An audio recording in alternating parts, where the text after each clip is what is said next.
જય શ્રી કૃષ્ણ મિત્રો, શું તમે ક્યારેય વિચાર્યું છે કે તમારા ઘરની દિવાલો પર શાંતિથી સરકતી એક નાનકડી ગરોળી તમારા નસીબના બંધ દરવાજા ખોલવાની ચાવી બની શકે છે?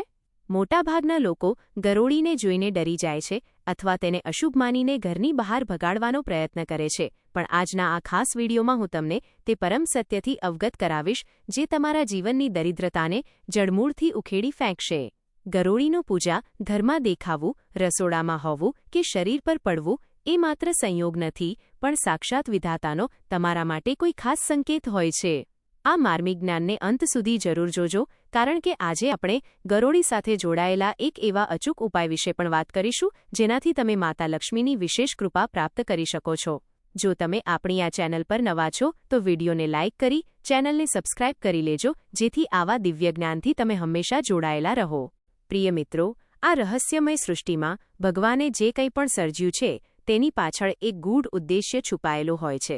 આપણે મનુષ્યો દિવસ રાત સુખ, શાંતિ અને સમૃદ્ધિની શોધમાં પરિશ્રમ કરીએ છીએ, પણ અવારનવાર પ્રકૃતિ દ્વારા મોકલવામાં આવતા નાના નાના સંકેતોને ઓળખવામાં થાપ ખાઈ જઈએ છીએ.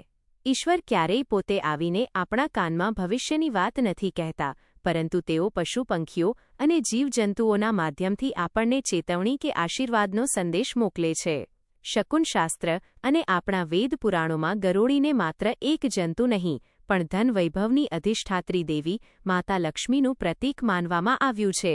જ્યારે તમે અજ્ઞાનતામાં ગરોળીને મારો છો કે તેને નુકસાન પહોંચાડો છો, ત્યારે તમે અજાણતા જ તમારા ઘરમાં આવતા સૌભાગ્યને ઠુકરાવી રહ્યા હો છો.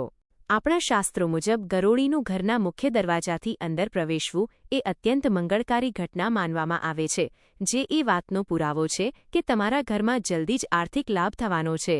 સૌથી વિશેષ મહત્વ તમારા પૂજા ઘરનું છે. જો પૂજાના સ્થાને ભગવાનની મૂર્તિ કે તસવીર પાસે ગરોળી દેખાય તો સમજી લેવું કે સાક્ષાત માતા લક્ષ્મી તમારા ઘરે પધારી ચૂક્યા છે. આ એક એવો અકાટ્ય સંકેત છે જે દર્શાવે છે કે તમારી વર્ષોની પ્રાર્થનાઓ ઈશ્વરે સ્વીકારી લીધી છે અને હવે તમારા જીવનના કષ્ટ દૂર થવાનો સમય આવી ગયો છે. આવા સમયે ગરોળીને જોઈને ડરવાને બદલે તેનામાં દેવીનું રૂપ જોવું જોઈએ, કારણ કે તે તમારા સૂતેલા ભાગ્યને જગાડવાનો સંકેત લઈને આવે છે. જો કે આપણે એ પણ સમજવું જરૂરી છે કે ગરોળીના રંગ અને તેની ચેષ્ટાઓ પણ અલગ અલગ અર્થ ધરાવે છે. જો તમારા પૂજા ઘરમાં કાળી ગરોળી દેખાય તો તે નકારાત્મક સંકેત હોઈ શકે છે, જે આવનારા આર્થિક સંકટ કે સ્વાસ્થ્ય સંબંધી સમસ્યાઓ તરફ ઇશારો કરે છે. તેવી જ રીતે જો બે ગરોળીઓ અંદરોઅંદર લડતી જોવા મળે તો તે ઘરમાં ક્લેશ કે પરિવારના કોઈ સભ્યની તબિયત બગડવાની પૂર્વ ચેતવણી હોઈ શકે છે.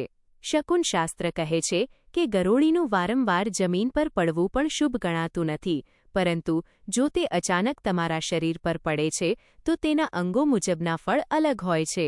પુરુષોના જમણા અંગ અને સ્ત્રીઓના ડાબા અંગ પર ગરોળીનું પડવું રાજયોગ જેવો પ્રભાવ પાડે છે અને અચાનક ધનલાભનો માર્ગ પ્રશસ્ત કરે છે. રસોડામાં ગરોળીનું દેખાવું એ માતા અન્નપૂર્ણાની કૃપા માનવામાં આવે છે, જે સૂચવે છે કે તમારા ઘરમાં ક્યારેય અન્નની કમી નહીં રહે. વળી, જો તમે કોઈ મહત્વના કામ વિશે વિચારી રહ્યા હો અને તે જ સમયે ગરોળીનો ટીક ટીક અવાજ સંભળાય તો સમજી લેજો કે પ્રકૃતિ પોતે તમને તથાસ્તુ કહી રહી છે અને તમારું કાર્ય અવશ્ય સફળ થશે.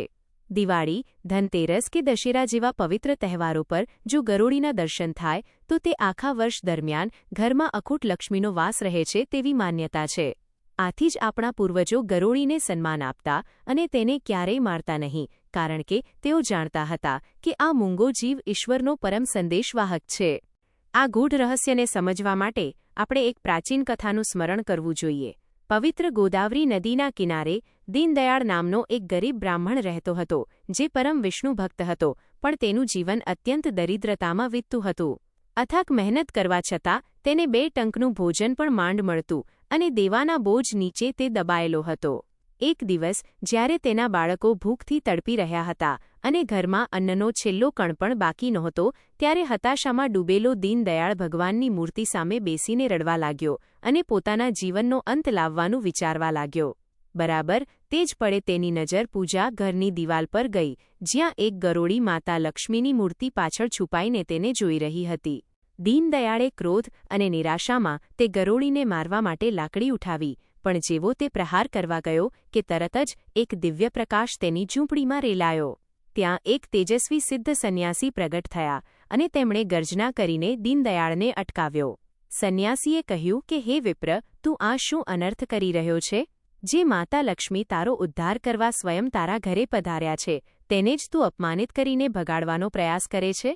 સંન્યાસીએ સમજાવ્યું કે ગરોળીનું પૂજા ઘરમાં આવવું એ સામાન્ય વાત નથી, તે તારા ભાગ્યના પરિવર્તનનો શુભ સંકેત છે. દીનદયાળને પોતાની ભૂલ સમજાઈ અને તેણે સંન્યાસીના ચરણોમાં પડીને માફી માંગી અને પોતાની વ્યથા જણાવી. તે પરોપકારી સંન્યાસીએ દીનદયાળને ગરોળી સાથે જોડાયેલો એક અત્યંત શક્તિશાળી ઉપાય બતાવ્યો. તેમણે કહ્યું કે જ્યારે પણ ઘરમાં ગરોળી દેખાય ત્યારે મંદિરથી કંકુ, હળદર અને અક્ષત લઈ અત્યંત શ્રદ્ધાપૂર્વક તેના પર છાંટવા જોઈએ અને મનોમન માતા લક્ષ્મીનું સ્મરણ કરીને પોતાની ઈચ્છા જણાવવી જોઈએ. દીનદયાળે શ્રદ્ધા સાથે આ ઉપાય કર્યો અને માત્ર થોડા જ દિવસોમાં તેના જીવનમાં ચમત્કાર થવા લાગ્યા. એક મોટા વેપારીએ તેને પોતાના ધંધાનો મુનિમ બનાવ્યો અને થોડા સમયમાં જ દીનદયાળની ઈમાનદારીથી પ્રસન્ન થઈ તેને પોતાનો ભાગીદાર બનાવી દીધો. તેનું બધું દેવું ચૂકવાઈ ગયું અને તે આખા નગરનો સૌથી ધનાઢ્ય અને દાનવીર વ્યક્તિ બની ગયો. આ કથા આપણને શીખવે છે કે ભગવાનની કૃપા મેળવવા માટે આપણે દરેક જીવ પ્રત્યે કરુણા રાખવી જોઈએ. ગરોળી માત્ર એક પ્રાણી નથી, પણ તે સકારાત્મક ઊર્જાનું વાહક છે. જો ક્યારેય ઘરમાં મરેલી ગરોળી જોવા મળે તો તેને સાવરણીથી ફેંકી દેવાને બદલે સન્માનપૂર્વક જમીનમાં દાટી દેવી જોઈએ, જેથી ઘરનો રાહુ કેતુ દોષ દૂર થાય છે. ગરોળીની પૂજા અને તેનું સન્માન એ પરોક્ષ રીતે માતા લક્ષ્મીનું જ સન્માન છે. જે ઘરમાં આ વાતનું ધ્યાન રાખવામાં આવે છે ત્યાં ક્યારેય દરિદ્રતાનો વાસ થતો નથી અને પરિવારમાં હંમેશા સુખ, શાંતિ અને સમૃદ્ધિ જળવાઈ રહે છે. મિત્રો, આજથી જ તમારી માનસિકતા બદલો અને ગરોળીને એક ઝેરી જીવ માનીને તિરસ્કારવાને બદલે તેને ઈશ્વરના દૂત તરીકે સ્વીકારો. જ્યારે પણ તમને પૂજા ઘરમાં કે રસોડામાં ગરોળી દેખાય ત્યારે દીનદયાળની જેમ જ શુદ્ધ મનથી તેનું સ્વાગત કરો અને માતા લક્ષ્મી પાસે તમારા કલ્યાણની પ્રાર્થના કરો. વિશ્વાસ રાખો કે તમારી એક નાનકડી શ્રદ્ધા તમારા જીવનમાં મોટો ફેરફાર લાવી શકે છે. ઈશ્વર હંમેશા આપણી આસપાસ જ હોય છે, બસ આપણને તેને ઓળખવાની દ્રષ્ટિ હોવી જોઈએ. આ માહિતી માત્ર જાણકારી નથી, પણ તમારા સુખી જીવનનો માર્ગ છે. ગરોળી સાથે જોડાયેલી આ માન્યતાઓ માત્ર અંધવિશ્વાસ નથી, પણ તેની પાછળ ઊંડા મનોવૈજ્ઞાનિક અને આધ્યાત્મિક કારણો રહેલા છે. આપણા પૂર્વજોએ પ્રકૃતિના દરેક જીવને ધર્મ સાથે જોડીને આપણને જીવદયાનો પાઠ શીખવ્યો છે. ગરોળી ઘરમાં રહેલા હાનિકારક જીવજંતુઓને ખાઈને આપણા સ્વાસ્થ્યનું પણ રક્ષણ કરે છે, તેથી તે વ્યવહારિક રીતે પણ આપણી મિત્ર છે. જ્યારે આપણે કોઈ જીવને પ્રેમ અને આદર આપીએ છીએ ત્યારે બ્રહ્માંડની શક્તિઓ આપણને મદદ કરવા લાગે છે. માતા લક્ષ્મી પણ એવા જ ઘરે વાસ કરે છે જ્યાં દરેક જીવનું સન્માન થતું હોય અને હિંસાનો ત્યાગ કરવામાં આવ્યો હોય. તમારા જીવનમાં પણ જો આર્થિક તંગી હોય કે મહેનતનું ફળ ન મળતું હોય તો એકવાર શ્રદ્ધા સાથે આ ઉપાય અજમાવી જુઓ. પૂજાના કંકુ અને અક્ષત ગરોળી પર અર્પણ કરતી વખતે તમારા હૃદયમાં તે ભાવ હોવો જોઈએ કે તમે સાક્ષાત લક્ષ્મીજીના ચરણોમાં નતમસ્તક થઈ રહ્યા છો. તમારી પવિત્ર ભાવના જ ઈશ્વર સુધી પહોંચે છે. યાદ રાખજો કે ભગવાન ભાવના ભૂખ્યા છે, વસ્તુઓના નહીં. ગરોળીનું માધ્યમ તો માત્ર એક બહાનું છે, અસલ પરીક્ષા તો તમારી શ્રદ્ધા અને ધીરજની છે. જે વ્યક્તિ અધીરો થયા વગર ઈશ્વરના સંકેતોને સમજે છે તેના જીવનમાં ક્યારેય અંધકાર આવતો નથી. અંતમાં હું એટલું જ કહીશ કે આ મર્મસ્પર્શી જ્ઞાનને માત્ર તમારા સુધી સીમિત ન રાખતા, પણ તમારા મિત્રો અને સ્નેહીજનો સાથે પણ શેર કરજો, જેથી તેઓ પણ આ પુણ્યના સહભાગી બની શકે. જો તમને આ વિડિયો ગમ્યો હોય અને આવી જ વધુ આધ્યાત્મિક વાતો જાણવી હોય તો કોમેન્ટમાં જય લક્ષ્મી માતા અથવા જય શ્રીકૃષ્ણ જરૂર લખજો. તમારી એક કોમેન્ટ અમને વધુ સારો વિડિયો બનાવવા માટે પ્રોત્સાહન પૂરું પાડે છે.